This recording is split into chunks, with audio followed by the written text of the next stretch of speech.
Amados irmãos, sempre juntos, sempre unidos, vamos agora nos envolvendo com a carícia do céu, com a bondade divina, nos desligando um tanto das coisas lá fora, para entrarmos em comunhão com a bondade, com a paz, com a solicitude da espiritualidade amiga, que sempre nos envolve, que sempre nos agasalha. Tantas coisas vemos com os olhos da matéria, mas há muito mais para ver com os olhos da alma. Não só quando estivermos desligados desse corpo denso, observando as coisas por um outro canal, por um outro prisma, mas também quando começamos a enxergar tudo com os olhos da alma, mesmo no corpo denso, observar as pessoas, tudo que nos cerca, as oportunidades, os dias que chegam como chances de renovação, tudo ver com os olhos da alma, falar, nos comunicar através da alma, colocarmos a alma em tudo que fazemos. Irmãos amados, nós estamos fazendo isso agora. São as nossas almas que se unem, os corpos estão separados, mas as almas estão unidas. E o mais importante, unidas a Jesus, ao Divino Amigo, porque Ele mesmo disse: onde 2 ou mais se reunirem em meu nome, ali estarei eu no meio deles. E nós estamos reunidos aqui em nome de Jesus, em nome do Divino Amigo.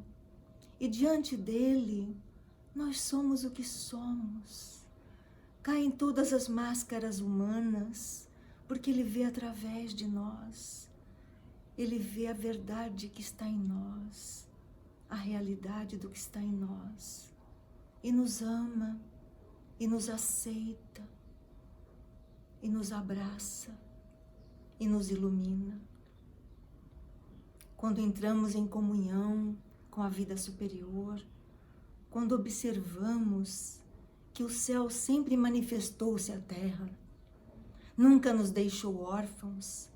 Ao longo da história humana, quantos luminares chegaram para nos apontar o caminho em diversas culturas do mundo. Mas nós, brasileiros, temos assim, muito próximo de nós, seres que nos ensinaram muito, que abriram portas reveladoras da vida maior. E sempre nos referimos a nosso amado Chico Xavier. A vida do Chico, ela é um verdadeiro compêndio de ensinamentos espirituais. É claro que as obras que vieram através da sua mediunidade iluminada enriqueceram a todos nós de uma forma indescritível. Mas a sua vida, o seu exemplo, a sua forma de ser, isso também para nós é um constante livro aberto para que nós aprendamos a simplicidade e aquela espontaneidade que nasce da alma, como era o caso do Chico. Num livro que eu amo muito e já li várias vezes, chamado 30 anos com Chico Xavier, Clóvis Tavares, o seu autor, conta a sua experiência pessoal com o Chico, desde que ele foi a Pedro Leopoldo pela primeira vez. Ali você descerra naquele livro uma riqueza de detalhes e uma riqueza de provas incontestáveis da vida espiritual. Chico trazia informações de pessoas da cidade do Clóvis Tavares, que era Campos, no Rio de Janeiro, e falava dessas pessoas que haviam nascido e desencarnado em Campos com nome, com nome completo, com datas, mensagens dessas pessoas. Inacreditável. Quanto mais nós lemos sobre a vida do Chico, mais nós nos deslumbramos e mais cresce a nossa responsabilidade, porque o acaso não existe e nós estamos tendo esse fluxo de ensinamentos por um motivo muito sério, por uma razão muito elevada, que é a de colocarmos mãos à obra, não ficarmos tanto no encantamento, mas colocarmos mãos à obra, porque o Cristo nos espera a todos. Hoje queria lembrar com vocês de um acontecimento que me marcou profundamente. Nesse livro de Clóvis Tavares, estava o Chico em Campos, visitando Clóvis Tavares e a Escola Jesus Cristo que ele fundou naquela cidade. Era noite, eles estavam numa reunião pública, na pequena sala da escola, estava repleta de pessoas, como já era de se esperar, inclusive com gente na rua que não teve condições de entrar. E o Chico então recebe, no meio de tantas outras poesias e mensagens, ele recebe uma mensagem de Flavinho Lessa, um garoto que desencarnara aos 10 anos de um acidente automobilístico e fora fatal para ele. Então ele fala com os pais numa cartinha muito especial. Evidentemente que Chico jamais ouvira falar Flavinho Lessa, não conhecia a família. O Clóvis Tavares nem tinha certeza se o pai ou a mãe do menino estavam presentes à reunião, porque não dava para ele saber. Mas o menino escreve para os pais. E realmente o pai do menino estava presente. Então a criança diz que ela sentia muita saudade de casa, muita saudade dos pais. E espíritos bondosos levavam Flavinho Lessa para visitar o seu lar terreno, para diminuir a saudade. E ele já estava melhor, porque numa das reuniões da Escola Jesus Cristo que ele assistira espiritualmente presente, ele ouvira a história do bezerro. E essa história o confortou muito no seu coraçãozinho.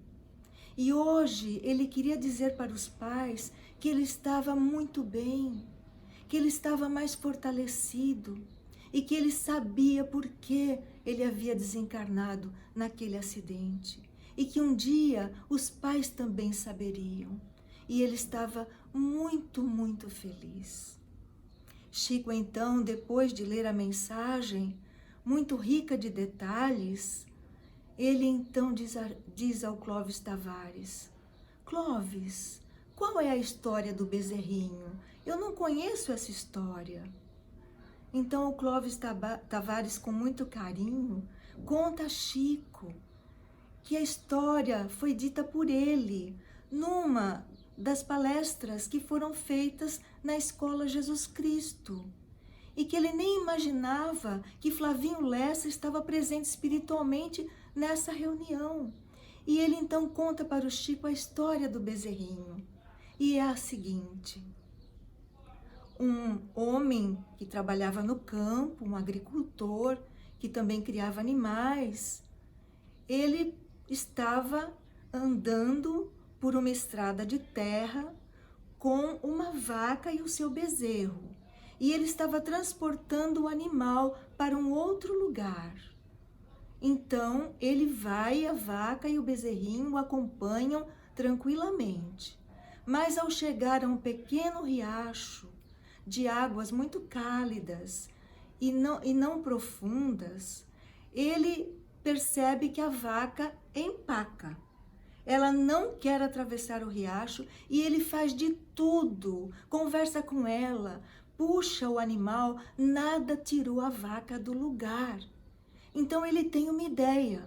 Ele atravessa com o bezerrinho, carregando o bezerrinho no colo, ele atravessa as águas do riacho e vai para outra margem. Na mesma hora, quando a vaca vê ele levar o bezerro, ela vai e atravessa o riacho atrás dele. E essa história foi contada mostrando que muitas vezes nós perdemos um ente querido amado para que nós atravessemos esse riacho, que é a ilusão da carne. Esse riacho que divide, não é?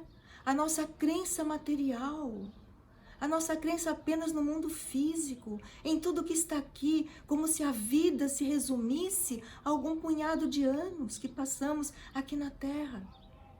E quando atravessamos o riacho e descortinamos a verdade espiritual e percebemos que a vida é imortal e nós continuamos a nossa luta sempre, é então que nós mudamos completamente as nossas concepções. E quantos seres que eu mesma conheci nesses anos todos de tarefa, pais e mães queridos, que depois de verem um filho amado atravessar o riacho da verdade, foram ter com ele através dos ensinamentos espíritas e da certeza da vida imortal, trabalhando em nome dele aqui na terra, na grande obra de Jesus. Irmãos amados, olha a mediunidade do Chico. Que coisa impressionante! Ele recebe a mensagem e com a maior inocência pede que Clóvis conte a história do bezerrinho. E essa história, ela é muito significativa. Quantas vezes nós temos uma dor muito grande na terra, até às vezes uma enfermidade grave, ou uma frustração imensa, ou uma perda qualquer, até no campo do nosso trabalho, ou da nossa profissão. E é então que através da dor nós também atravessamos esse riacho e vamos em busca da verdade divina e vamos em busca de ampliar a nossa consciência para a vida verdadeira. Irmãos muito amados, seria tão bom que nós não esperássemos chegar à dor para atravessar o riacho. Mas se você está vivenciando uma dor, atravesse. Não tenha medo. Do outro lado, esperam os entes amados por você, os mais queridos, os mais adorados, que você pode não ver com os olhos da carne, mas estarão te abraçando e te parabenizando, porque você aceitou finalmente trabalhar em nome de Jesus, em nome do Cristo. Que o Mestre amado abrace e ampare cada um de nós agora, nos envolvendo no seu magnetismo curativo, para que nós nos libertemos do jugo das angústias e dos medos, para estarmos com Ele do outro lado, do grande riacho da verdade divina.